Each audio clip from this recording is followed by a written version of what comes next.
വൃത്തിയാക്കിയ മുരിങ്ങയല്ല, നമ്മളിന്ന് മുരിങ്ങ കറി വെക്കാൻ പോവാണ്. പരിപ്പ് 1 കപ്പ് പരിപ്പ്. ഒത്തിരി എടുത്താൽ ഇത് കുഴഞ്ഞു പോകും, അതുകൊണ്ട് 1 കപ്പ് എടുത്തേക്കുന്നത്. ആവശ്യമുള്ള സാധനങ്ങൾ: തേങ്ങ, ശകലം മഞ്ഞൾ, 3-4 ചെറിയ ഉള്ളി, ചെറിയ ജീരകം, ഇച്ചിരി വെളുത്തുള്ളി, പിന്നെ ആവശ്യത്തിന് എരിവിന് ആവശ്യമുള്ള പച്ചമുളക്. പരിപ്പ് നമ്മൾ കുക്കറിലോട്ടിട്ട് വേവിക്കാവേ.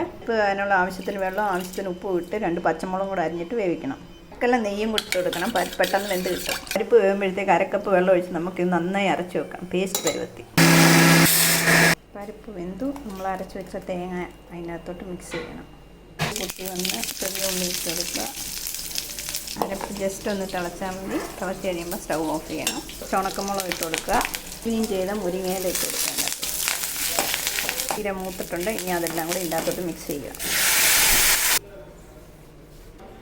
ടേസ്റ്റിയായ മുരിങ്ങക്കറി റെഡി ആയിട്ടുണ്ട്. ഇഷ്ടപ്പെടുന്ന ലൈക്ക് ചെയ്യണം, കമൻറ്റ് ചെയ്യണം, സബ്സ്ക്രൈബ് ചെയ്യണം. Thank you.